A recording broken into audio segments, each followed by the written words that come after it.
네, 최근에 비트코인 코어를 개발하는 코어 진영과 그다음 비트코인 노츠를 개발하는 노츠 진영 사이에 옴리턴, 오피 리턴, 옴리턴에 대한 싸움이 있었습니다.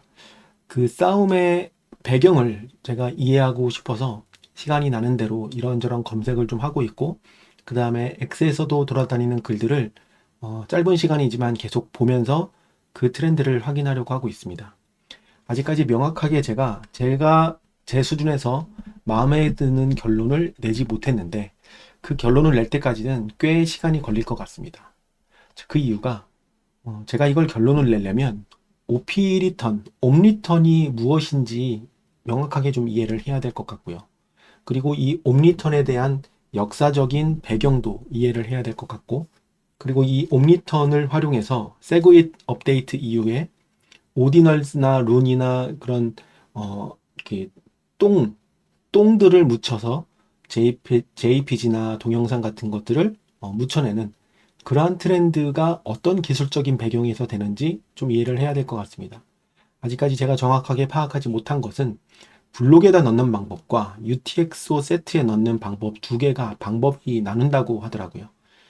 그래서 그 방법들이 각각 무엇이고 어떤 기술적 배경이 있기 때문에 블록에다 넣게 해줄 건지, 블록에다 넣을 수 있는 장을 만들어 주자라는 코어 측 주장과, 그 다음에 아예 그것을 더 타이트하게 옥죄어야 한다는 노트 측 주장을 제가 이해할 수 있을 것 같습니다. 자, 그렇게 기술적인 현황을 파악한 다음에 그 다음에 파악해야 될 것이 감정선입니다. 비트코인 코어 측에서 어떤 행동을 해서 많은 사람들이 반감을 샀는지, 그리고 비트코인 노츠 진영에서 어떤 행동들을 했기 때문에 이해는 되지만 또 반감을 사고 있는지에 대한 감정선의 문제도 한 번쯤은 살펴볼 필요가 있겠다는 생각이 듭니다. 그래서 생각보다 시간이 그렇게 빠르게 해결될 것 같지 않다라는 생각이 들었습니다. 그리고 아직도 이게 지금 싸움이 일어나고 있고, 제가 지금 영상을 녹화하는 요 시점쯤에 비트코인 코어에서 그 옴리턴 제한을 아예 없애버리자라는 그런 PR이 올라왔다가 취소되었다라는 얘기도 있고, 그러한 PR, 풀 리퀘스트가 두 개인데 한 개만 취소되고 한 개는 남아있다, 이런 얘기들도 오고 가고 있습니다. 그래서 조금 더 시간을 두고, 이왕 이렇게 된 거 좀 더 시간을 두고 정리를 해보려고 생각하는 와중에 재밌는 것들을 좀 발견하게 됐습니다. 자, 예를 들어서 비트코인 노드, 우리가 풀노드라고 하는 것을 돌릴 때 비트코인 노드를 운영할 수 있는 소프트웨어와 하드웨어의 집합체를 우리가 풀노드라고 부르는데, 그 풀노드를 이야기할 때 가장 언급이 많이 되는 것이 바로 비트코인 이 코어입니다. 이 비트코인 코어는 사토시 나카모토가 만든 핵심 그 구현체, 비트코인 프로토콜 구현체의 후신 그 어떤 역할을 계속 이어나가고 있는 정통적인 소프트웨어라고 볼 수 있습니다. 그래서 비트코인 풀노드를 돌리기 위한 비트코인 프로토콜 구현체의 대부분이 비트코인 코어로 되어 있습니다. 이게 대부분이라는 것이 비트코인 코어가 중앙화되어 있다라고 비판을 하는 사람들도 있지만, 그만큼 정통성이 있기 때문에 많은 사람들에게 채택을 받았다라는 그런 의미도 있을 것입니다. 근데 이게 많은 사람들이 채택을 받았기 때문에 그만큼 많은 개발자들이 비트코인 코어에 기여하고 있는 것도 사실입니다. 자, 그러면 코어 말고 우리가 지금 많이 알고 있는 반대편 진영에 놓여져 있다라고 알려져 있는 비트코인 노치라고 하는 이 소프트웨어도 비트코인 프로토콜 구현체입니다. 자, 이게 무슨 얘기냐면 비트코인의 합의 규칙, 그러니까 비트코인이 비트코인답게 돌아갈 수 있는 그 규격, 프로토콜을 맞춰놓은 것이면 어떤 것이든 다 풀노드로 역할을 한다는 얘기입니다. 그러니까 풀노드라 함은 내가 내 작은 기기에다가 비트코인 코어나 노츠를 설치하면 제네시스 블록부터 최근 블록까지 일단 블록을 쫙 다 동기화합니다. 그런 다음에 풀노드가 하는 역할이 트랜잭션이 배포가 되면, 브로드캐스팅이 되면 그 트랜잭션들을 멤풀이라고 하는 곳에다가 이렇게 모아놨다가 채굴자가 블록을 채굴하고 남은 멤풀들을 계속 유지시키고, 그리고 채굴자가 블록을 만들면 그 블록을 다운로드 받아서 내가 가지고 있는 전체 장부 끝에다가 다시 붙인 다음에 이 블록 속의 트랜잭션이 제대로 된 규칙으로 배포가 된 건지, 그래서 거래가 정상적인 것인지 검증하는 그런 역할을 하는 겁니다. 그게 비트코인 풀노드의 역할이에요. 이 풀노드를 만들 수 있는 프로토콜 구현체가 비트코인 코어와 노츠라고 하는 이 두 가지가 가장 유명한 거죠. 기존에는 비트코인 코어가 가장 유명했지만 이 비트코인 노츠가 혜성같이 나타나면서, 왜 혜성같이 나타났냐면 그 똥디널스와 같은 그러한 돈에다가 장난질을 치는 여러 가지 활동을 검열하거나 또는 필터링하거나, 이것은 같은 단어인데 같은 역할인데 해석의 차이라고 사람들도 이야기를 합니다. 필터링, 그것은 또 검열이라고 볼 수도 있죠. 자, 그것을 이렇게 구현해서 그것이 인기가 있어지면서 이 노츠 측도 상당히 힘을 받고 있는 그런 상황이었습니다. 자, 그래서 마치 지금 옴리턴의 그 필터링 바이트 수를 조정하는 것을 비트코인 코어와 비트코인 노츠 간의 진영 간의 대립이다라고 이렇게 볼 수도 있겠지만, 이게 과연 진영 간의 대립인지 한번 살펴볼 문제도 있을 것 같습니다. 그래서 구글에다가 비트코인 프로토콜 구현체라고 검색을 해보면 굉장히 많은 여러 가지 검색 결과가 나옵니다. 그래서 제가 한번 찾아봤습니다. 과연 비트코인 프로토콜을 준용해서 풀노드로서의 역할을 할 수 있도록 구동시킬 수 있는 비트코인 프로토콜 구현체가 뭐가 있을지 찾아봤더니, 가장 유명한 비트코인 코어, 이것도 구현체고요. 그리고 대척점에 있다라고 알려져 있는 비트코인 노츠도 구현체입니다. 자, 그리고 다른 아이가 또 있는데요. 지그 비트코인이라고 해가지고 BTCG라고 하는 것도 이렇게 있더라고요. 그래서 이것을 이렇게 해석을 해보면 BTCG는 지그라고 하는 프로그래밍 언어가 있습니다. 지그에서 비트코인 프로토콜을 구현한 거다. 그러니까 이 랭귀지를, 지그라고 하는 랭귀지를 써서 프로토콜을 구현한 구현체입니다. 비트코인 프로토콜의 깔끔하고 간단한 구현 제공을 목표로 하고 비트코인 네트워크와 상호작용하는 데 사용할 수 있는 완벽한 기능과 갖춘 비트코인 노드를 만든 것이 목표라고 나와 있습니다. 그러면서 이런 식으로 어떻게 작업하고 있는지 현재 상황을 이렇게 알려주고 있습니다. 자, 여기에 이제 옵 리턴 같은 옵코드와 같은 구현 상황, 이런 것들도 쭉 이렇게 표현하고 있는 것으로 보입니다. 아직까지 다 완성이 돼서 제대로 동작되고 있는 것처럼 보이진 않습니다. 하지만 지그라고 하는 언어로 만들어지는 이런 구현체도 있다. 저는 이번에 처음 알게 됐고요. 비트코인 코어 같은 경우에는 C++이라고 하는, C++라고 하는 그런 랭귀지로 지금 작업이 되고 있다라고 알려져 있고요. 비트코인 노츠도 비트코인 요 코어를 하드 포크해서 새롭게 만들고 있는 그런 구현체이기 때문에 인터페이스도 거의 비슷하고요. 거의 대부분의 코드가 비트코인 코어에서 왔습니다. 대신에 그 옴리턴 코드 또는 다른 몇 가지 기능들을 추가한 것이라고 이렇게 알려져 있습니다. 자, 이거 말고 또 리브 비트코인이라고 하는 구현체도 있더라고요. 자, 리브 비트코인 C++로 만든 비트코인 툴킷이고 툴킷 라이브러리입니다. 그리고 이런 앱들을 제공한다라고 되어 있고, 요것의 핵심 기능도 이렇게 살펴보면 비트코인 구현체를 개발하는 것을 목표로 하고 있는 것으로 보입니다. 자, 이렇게 번역을 좀 해보면, 네, 립 비트코인은 하이엔드 사용을 목표로 하는 다목적 비트코인 라이브러리다. 자, 이런 게 나와 있어요. 그래서 이런 것들은 활용할 수 있다. 뭐 이런 게 있어서 리브 비트코인도 하나의 구현체로 이렇게 볼 수 있습니다. 여기 보면 번역을 해볼까요? 리브 비트코인은 사토시의 오리지널 프로토콜의 혁신적인 약속을 믿습니다라고 해서 사토시의 정신을 뒷받침해서 하고 있다라는 그런 얘기를 하고 있습니다. 자, 그래서 이것도 C++로 지금 진행하고 있는 그런 구현체입니다. 시간이 되면 한번 이런 것들도 설치해서 내용을 살펴봐야겠다라는 그런 생각을 하고 있습니다. 다큐멘테이션 뭐 이런 쪽으로 들어가서 한번 나중에 깊게 살펴볼 생각이고요. 자, 그리고 또 하나가 BTC-D라고 하는 구현체도 있습니다. 자, BTC-D가 뭔지 한번 이렇게 보면 번역을 해볼게요. 이만큼만 먼저 번역을 해보겠습니다. BTC-D라고 하는 구현체는 고 언어, 고랭이라고 합니다. 고라고 하는 언어로 작성된 대안적인 풀로드 비트코인 구현입니다. 그러니까 대안적이라고 하는 것은 비트코인 코어 대신에 사용할 수 있는 비트코인 프로토콜 구현체란 얘기죠. 프로젝트는 현재 활발히 개발 중이며 베타 상태다. 매우 안정적이며 2013년 10월부터 프로덕션에서 사용되고 있다. 실제 서비스 레벨에서 사용하고 있다는 얘기입니다. 비트코인 코어로 블록 승인에 대한 정확한 규칙, 합의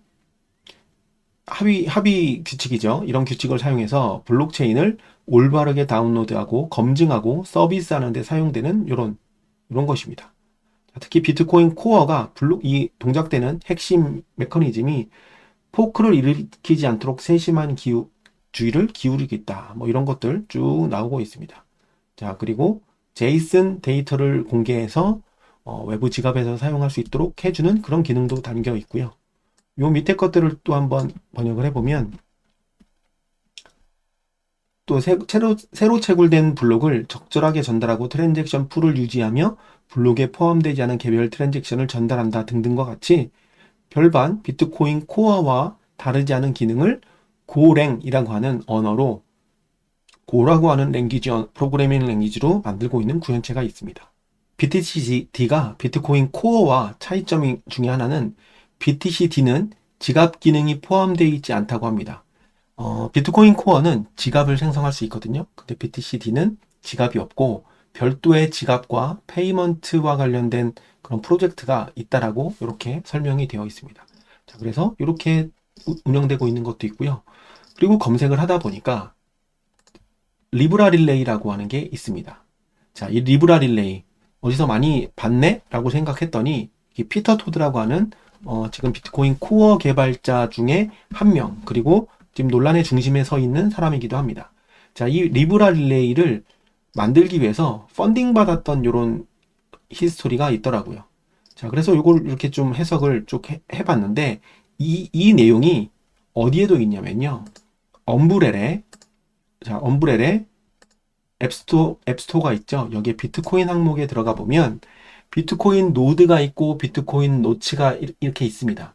이렇게 두 개만 있어서 두 개만 있는 줄 알고 계시는 분들이 계신데 밑에 가보면 여기 리브라 릴레이라고 구현된 게 엄브렐에 탑재되어 있는 게 있습니다.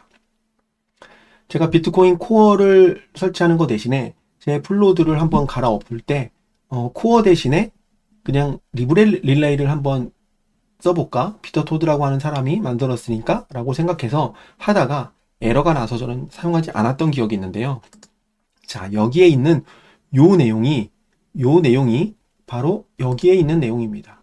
자, 이 내용을 제가 한번 이렇게 쭉 해서 번역을 해보겠습니다. 자, 이게 도대체 무슨 내용이냐? 한번 살펴보면 비트코인은 확산은 쉽지만 억압하기 어려운 정보의 특성을 활용합니다라고 사토시 나카모토가 이야기한 것을 인용하면서 시작합니다. 자, 그리고 비트코인 코어의 멤풀 정책은 수년에 걸쳐 완화되었지만 비트코인 코어가 허용하는 거래 종류에는 여전히 일부 가부장주의가 남아 있습니다 라고 되어 있습니다. 그래서 가부장주의라 하면 되게 권위적인, 그리고 타이트하게 뭔가 룰을 강조하는 뭐 이런 의미로 우리가 많이 쓰이죠. 가부장주의가 남아 있습니다. 예를 들어 비트코인 코어는 비트코인 트랜잭션에서 데이터를 게시하는 여러 방법 중 하나에 불과하지만 리브라 릴레이는 그렇지 않음에도 불구하고 무의미한 OP 리턴 크기의 제한을 유지하고 있다. 즉 여기 OP 리턴 얘기가 여기서 나옵니다. 자, OP 리턴 크기를 코어에서는 제한하고 있다. 여전히 이렇게 쓰고 있고요. 또한 코어는 스팸 검열 등 다양한 이유로 더 많은 유형의 거래를 차단해야 한다는 압력을 지속적으로 받아왔습니다 라고 나와 있습니다. 즉 옴리턴의 바이트 크기를 기본값으로 80바이트로 코어에서는 설정할 수 있도록 되어 있고 그 전에 그것에 영향을 미친 것이 노츠거든요. 그러니까 노츠에서 저 옴리턴 값을 변경할 수 있도록 해놔서 그것에 대한 압력을 막 받으면서 코어에도 그러한 기능이 업데이트가 됐습니다. 그런데 이것을 더 많은 유형의 거래를 차단해야 한다는 압력을 지속적으로 받아왔다라는 얘기를 둘러봤을 때 비트코인 코어에서 저 옴니턴과 관련된 여러 가지 이슈가 이전부터 있어 왔다라고 설명하는 것과 다르지 않습니다. 자, 그래서 이 사람이 여기에 펀딩을 받으면서 리브레릴레이는 비트코인 코어의 포크입니다. 그러니까 코어에서 포크를 해와서 저 피터 토드가 혼자 만들었는데 두 가지 기능을 수행합니다. 첫 번째, 가부장적 거래 필터링을 제거합니다. 그러니까 인위적으로 강제로 필터링 하는 것을 제거한 것이 바로 요 리브라 릴레이인 겁니다. 자, 그리고 다른 리브라 릴레이 노드와 피어싱하여, 그러니까 리브라 릴레이들끼리 피어싱이라고 하면 서로 피어 투 피어로 네트워킹에서 데이터를 주고받는 겁니다. 자, 피어싱하여 코어에 의해 차단된 트랜잭션이 F2풀이나 마라와 같은 마이너에게 도달할 수 있도록 합니다. 라고 되어 있습니다. 즉, 피터 토드가 비판을 받고 있는 것 중에 하나가 돈 받고 똥디널스나 이런 마이너들한테 어떤 거래가 있어서 이런 것들을 블록에다 넣을 수 있도록 해준다라는 그런 이야기들도 있습니다. 이게 요렇게 시작한 것 때문에 그럴 수도 있겠다라는 생각이 듭니다. 그 사실은 저는 모르겠어요. 그런 얘기가 있다라는 것만 이제 X의 댓글이라든가 다른 사람들이 정리해 놓은 그런, 그래서 제가 이제 본 걸로 유추했을 때, 자, 요런 마이너들에게 도달할 수 있도록 해주는 리브라 릴레이를 만들었다는 것만으로도 돈 받고 한 거 아니야? 라는 의심이 들 수 있는 거죠. 자, 이는 물론 코어에 의해 트랜잭션이 차단되는 사람에게도 좋지만 코어 자체에게도 좋은 일이다라고 자신이 이렇게 옴니턴의 값을 제거한 이 프로젝트를 하는 것에 대한 당위성을 이때부터 주장하고 있습니다. 자, 사람들이 더 많은 트랜잭션을 차단하도록 코어를 압박하려고 할 때 코어는 언제나 검열이 효과 없음을 지적할 수 있는 대안이 있기 때문입니다. 이건 뭐 해석을 어떻게 좀 복잡하죠? 일단 넘어가겠습니다. 자, 마지막으로 리브레 릴레이는 간단하고 효과적인 방법으로 L2 프로토콜에 대한 피닝 공격을 완화하는 트랜잭션 피닝 솔루션인 Replace by P rate를 개발하는 데도 사용되고 있습니다. 라고 해서 정당성을 여기서 부여하고 있습니다. 자, 이게 지금 요런 걸 이제 하다 보니 제가 이제 찾게 된 거죠. 요게 2004년 9월 달 얘기입니다. 자, 그래서 컴플릿 꼴이 28점 요쪽 버전을 이제 만드는 건데 2004년 9월 달에 리브라 릴레이가 완성이 이렇게 돼서 리브라 릴레이 29 버전이 25년 메이 06 요때 또 완성을 하겠다라는 이런 계획이 있었고, 이게 올라온 게 2024년 9월 12일입니다. 자, 이걸 받아서 펀딩을 받아서 여기다가 리브레 릴레이를 이렇게 올려놓은 겁니다. 자, 이러한 상황들을 제가 정보를 쭉 수집을 하다 보니 발견을 한 거죠. 아, 이런 상황이 있구나. 이런 내용들이 있구나. 저는 그동안 비트코인 노드라고 생각했을 때 이 비트코인 코어와 노츠 정도, 이 두 가지 정도만 알고 있었는데 비트코인 프로토콜을 구현하는 구현체라는 이름으로 검색을 해봤더니 이렇게 다양한 것들이 있고 그 중에 하나인 구현체가 이 논란의 핵심인 피터 토드가 만든 리브라 릴레이에도 이게 적용이 됐구나 라는 얘기입니다. 그러니까 피터 토드는 이 코어에서 그러한 작업을 하기 전에, 그런 것들을 주장하기 전에 자신이 먼저 펀딩을 받아서 만들었고, 그것이 이미 엄브렐 여기에도 나와 있는 것을 확인할 수 있습니다. 자, 이러한 상황을 한번 제가 이게 쭉 보면서, 야, 정말 비트코인의 이 토끼굴은 어디까지 이를 것인가에 대한 다시 한 번의 겸손함을 느끼게 됐고요. 비트코인 코어 같은 경우에는 이 구현체에 기여하고 있는 사람이 25명입니다. 이렇게 25명의 목록이 쭉 나오죠. 여기 글로리아 뭐 이런 사람들도 있고요. 그 다음에 네, 여기 루크 대시 주니어도 여기 있고요. 네, 이런 식으로 쭉 25명이 이렇게 있습니다. 그런데 이 비트코인 코어의 대척점에 있는 것처럼 보이는 노츠 같은 경우에 깃허브에 들어가 보면 한 명입니다. 루크 대시 주니어 혼자서 노츠를 개발하고 있어요. 그리고 마찬가지로 이 리브라 릴레이도 어딘가에는 깃허브 주소가 있겠죠? 이것도 피터 토드 혼자서 만들고 있는 그런 구현체입니다. 그리고 리브 비트코인 같은 경우에 깃허브에 들어가 보면 10명이 지금 기여를 하고 있고, 그 다음에 여기 보면 BTC D 같은 경우엔 BTC 수츠라고 해서 고라고 하는 언어로 전체적인 작업을 하고 있는데, 여기는 7명이 기여를 하고 있습니다. 네, 여기 7명. 자, 이런 상황들을 이렇게 봐가면서 과연 이 옴니턴 싸움을 통해서 각자의 그 역할에서 각자의 주장을 하고 있는데, 이것이 순수히 기술적으로 맞다 틀리다를 떠나서 어떤 식으로 비트코인을 바라보고 있는지에 대한 굉장히 철학적인 부분이 녹여 들어 있구나. 그리고 이렇게 피터 토드가 강하게 주장했던 이런 프로젝트가 그냥 단순히 이번에 있었던 게 아니라 꽤 오래전부터 이런 주장이 있었음에도 불구하고 왜 지금에 와서 이렇게 난리지?